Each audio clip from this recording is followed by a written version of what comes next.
Referring to Republicans as Nazis and fascists has been done for a long time, and as far as I'm concerned, the Democratic Party is a party that's been the more shrill of the two.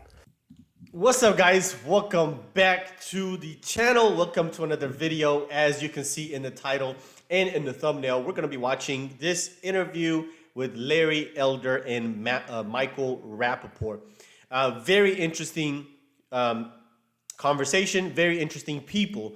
You have two individuals who are most likely in the opposite sides of the spectrum, completely opposite side of the spectrum.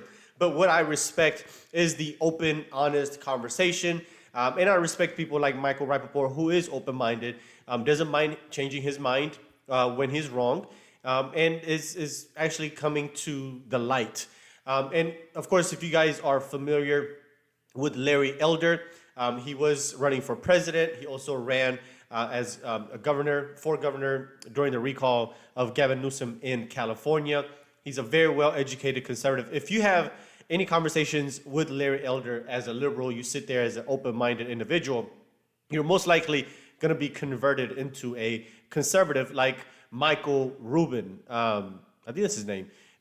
Dave Rubin, I'm so sorry. Dave Rubin was converted into a conservative. So let's watch this interview, and then we're going to read the comments at the end. So make sure you guys stay for the whole thing. Let's get right into it. As far as making it polarizing and who's made it, taking it to another level, Trump, and you're a chill dude, you're a well-spoken dude. When I think of a conservative person who presents himself like a conservative, you are absolutely somebody I would say, who presents himself that way. Trump got elected iconically at his debates. Why he became the people's champ, lying Ted Cruz, this one's names, that one names. That seems so opposite to the type of behavior that you represent from yourself. Why and how can you support a guy who also, I also heard you say that when it comes to debates, you're not at the debates. You don't like everybody shooting each other down, and then because it's not good for the party, and you don't like that. People like Gavin Newsom will then again use it against you. But Trump got elected not shooting, fucking publicly lynching, giving nicknames, sexualized hands, all the bullshit that he did. And I know you don't curse. How can you support this guy? I'm watching the Golf Channel. I'm not a golfer, but give it to me straight. Don't give me about the golf. You're I'm watching the Golf Channel. Don't Tiger Woods me here like a Jack Nicholson me. I love the sport, although I don't play it. Okay. And I'm following you. You're not gonna stay with me. This is going to make a lot of sense to you. These two professional golfers were being interviewed, and the host said, "What makes a good golfer?" And one of them went through this beautiful, elaborate description of what makes a good golfer, where you put your hands, where your shoulders are, where your legs are, where your eyes are. And the other one went like this. I look to see where the ball lands. Mm-hmm. I like where the ball lands on immigration, on abortion, on judges, on taxes, on losing the regulations, on reversing the war against oil and gas, on standing up to China. That's what I like. The rest of it is white noise, pardon the expression. Facts. But is it white noise, Larry? To me it is. All right, to you it is. It should be to everybody because it doesn't affect your day-to-day life. What affects your day-to-day life is his policies on immigration, the economy, criminal justice, China, oil and gas. I mean, that's what affects us on the day-to-day basis. Not the mean tweets, not him, telling somebody that he don't like them, or him, writing something that you disagree with emotionally. Put that to the side. When it comes down to policy, he was 100% better than any president that we've had since I've been able to vote. Look at the BS Joe Biden does. I want to stay. We'll get to Joe. We'll get to smoking Joe Biden. We'll get to cadaver Joe Biden. I'm not one of these people. I vote for Larry. I am not one of these people. And the only time that people pay attention is when I go at Trump. I go at all of them. All of them. We need to do it now. But let's stay on your guy Trump. This is about Trump. Okay. Obama. I'm in Boston 2000. This is about Trump. Obama. I will connect the dots. Okay, connect them good. The golf was The good. beautiful thing about the podcast is I get time to develop a thought. 100%. I'm in Boston 2004, and this guy comes up, funny guy, skinny guy with funny little ears named Barack Obama, and he's introducing John Kerry. And he says, there's no blue America. There's no red America. There's just one United States of America. Everybody goes nuts. There's no black America. There's no white America. There's just one America. Everybody goes nuts.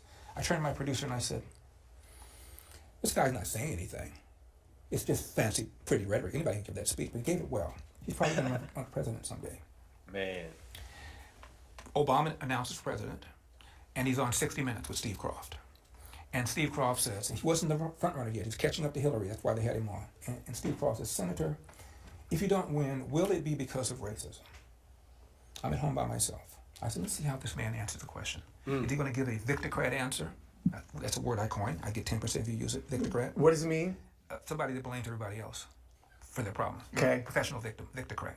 Victocrat. I like that word. Thank you. Booyah. 10%. Write that down.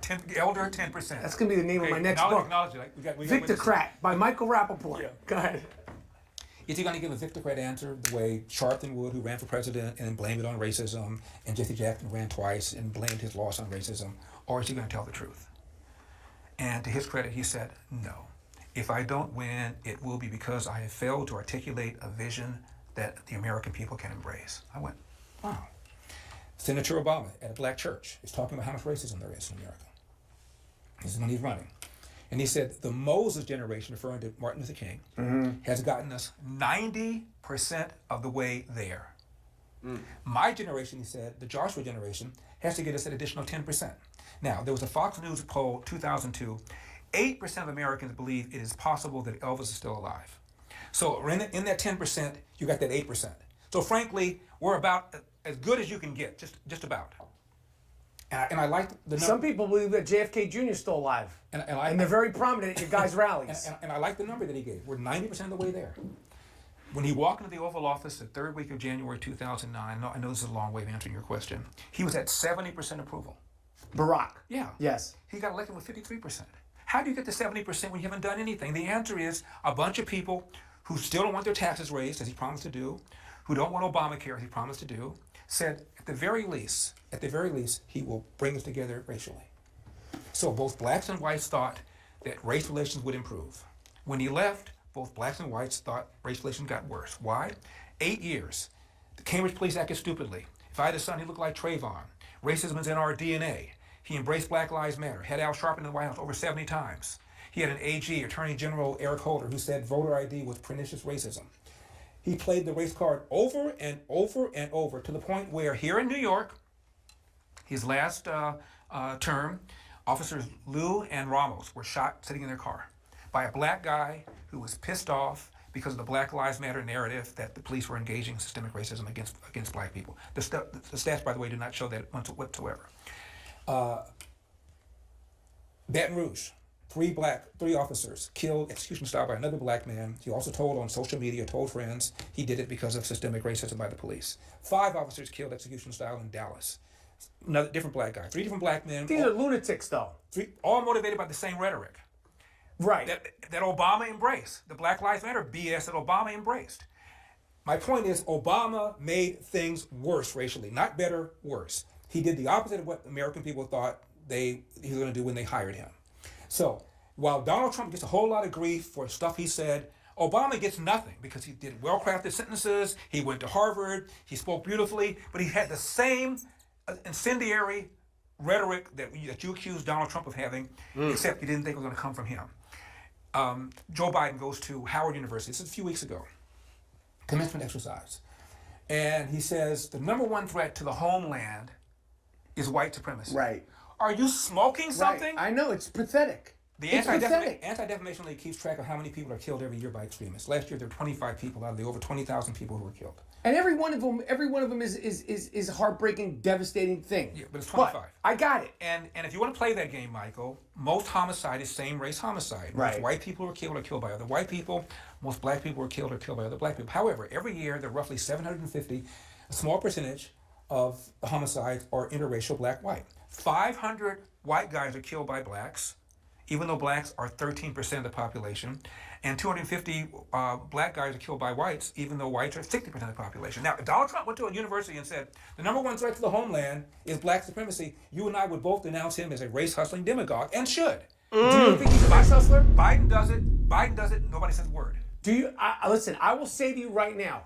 When you said to Charlemagne, you brought up the fact that Charlemagne, who I like, he said when Joe Biden said to him, "You're not black," and he didn't. He said it to him. He didn't just say it to him. He said it to the entire world. Right. He said to the entire black public. You ain't black, yeah. You ain't black. Yeah. He ain't it. You ain't target. black if you don't vote for Joe. You ain't black if you vote. What did he say? You ain't black for Joe. If you don't know whether you want to vote for me or vote for Trump, you ain't black.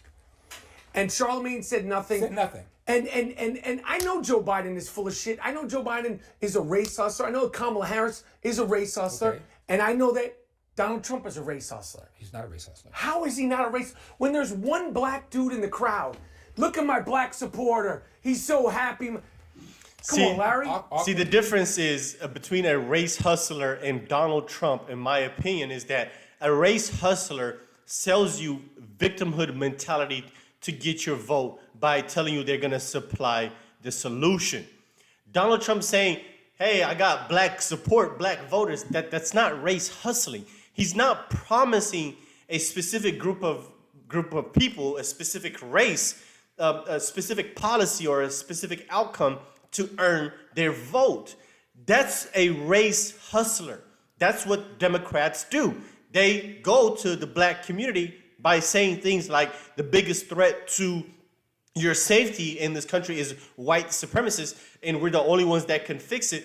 That's called race hustling. When you're promising something for a specific group of people that one can't be delivered. The things that these Democrats promise the black community, things like reparations, it can't be delivered. That's race hustling. Not saying, hey, I got black people supporting me. My support base is diverse. There's no race hustling going on there. So that's the difference. Clumsy, I wouldn't have said it, but it makes him a hustler. That's the same shit, though. Do you know Donald Trump got a smaller percentage of the white vote than Mitt Romney did 4 years earlier? Donald Trump got a smaller percent of the white vote Than Mitt Romney did 4 years earlier. So what does that mean? Well, if he's a race hustler, you think that he would get a greater percentage of the white vote, since, after all, he's race hustling in order to attract racist white people. He got a smaller percentage of the white vote than Mitt Romney did. I'm talking about the. Listen, Larry. These are old. We know. That listen, Larry, is the gotcha moment. Let's go back. He couldn't help it. There was nothing that he could say because Larry Elder is 100% correct. If Donald Trump is catering to the white supremacists, the evangelicals, the white community, then why didn't he get more white voters to vote for him? It doesn't make sense. Let's go back and see this again. This was priceless. A smaller percentage of the white vote than Mitt Romney did. I'm talking about the. Listen, Larry. These are old school. These are old. We know. Best economy ever for black people. He pardoned Jack Johnson, the first black heavyweight champion. Even Barack Obama. That's nothing. Even Barack Obama the pardonings of a dead person is. Come on, man. He commuted the sentence of Alice Johnson. Yes, because of Kim Kardashian. Because he wanted Kim Kardashian to support her. He did the First Step Act, which allowed some 5,000 men behind bars to have. I'm talking about the race hustling. They've both done things that we could say. What things have Joe Biden done to help the black community? You know stats up the wazoo. You're pulling out shit from 1962. What things has Joe Biden done? That's why you can't debate him. He's well educated. Whether it's appeasing race hustling or not. Give me one. Give me one. That Joe Biden has done? Smoking Joe Biden. I would say nothing. Not a thing. Nothing. Raising taxes hurts people at the bottom. Inflation hurts people at the bottom. You're not going to give me one gas thing. Prices, I can't think of anything. And his rhetoric has been awful. He's lied about his civil rights record. He claims when he was a teenager, he would go to the black church and he would strategize how to desegregate movie theaters and restaurants in Wilmington, Delaware. New York Times did a whole thing on it. He never did it.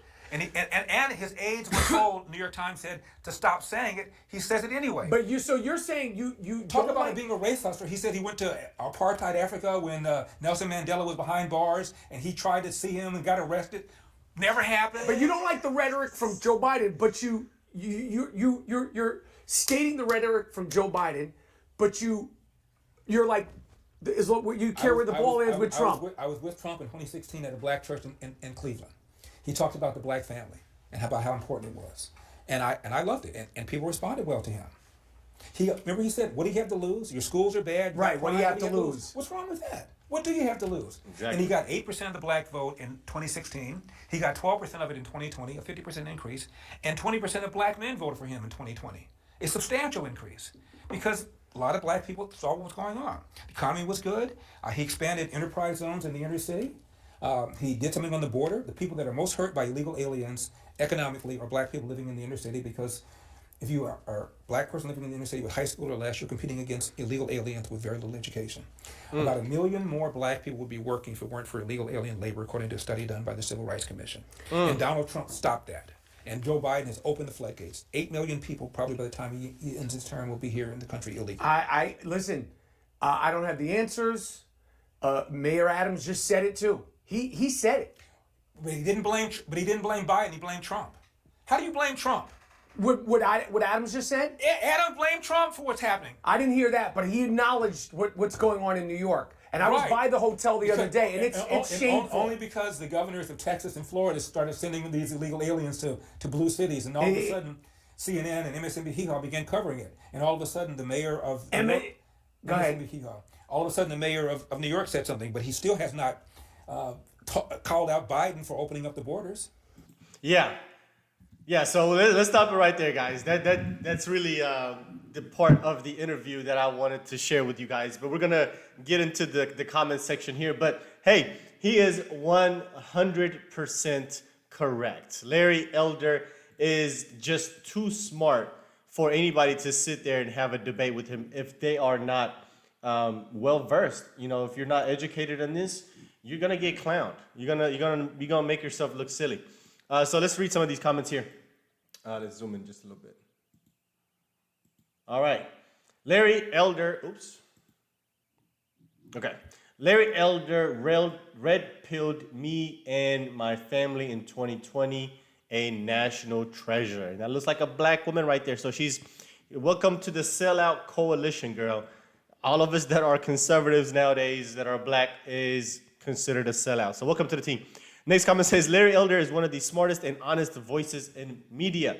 I was happy to see him run for president and hate that he got railroaded. Next comment came because of Officer Tatum's show mentioning this interview. We've got a country to save. I'm a conservative, and I want to say thank you for hosting Larry Elder. He's a clearly brilliant man, and I would certainly vote for him as president. Me too. Larry Elder is the great man of common sense, and every politician hates that. Larry for president, Larry for 71, being as sharp and quick as he is just amazing. I think he's like 70 years old. Yeah, I mean, thank you for having Larry on to speak. I disagree politically with Michael. This was a great conversation, though. I really enjoyed that Rapaport was civil and didn't turn this into a perpetual debate and dick measuring contest on the ethics of morality of each other's political views. Rapaport was asking great questions and actually listened, unlike a lot of these constituents that get guests like, oh, why does it stop it there? Oh, it won't let me click it. A lot of his constituents that get guests like, and then what? What is the rest of it? Okay. Anyway, thank you, Mr. Elder, as an adoptive mom. Thank you. Yeah, so great comments here, great feedback. I mean, what else can you say, right? Very brilliant man. Google him or YouTube him, you'll see a bunch of other interviews. Watch the one with Dave Rubin. If you have not seen the sit down he had with Dave Rubin, where he literally turned Dave into a conservative right then and there on camera, you're gonna be highly entertained. But anyway, let me know what you guys think. Let's talk about this video in the comment section. Hope you enjoy the show. Of course, comment down below, and if it's your first time on the channel, consider hitting the subscribe button for more content. Thank you for being here, guys. See you on the next one. Peace.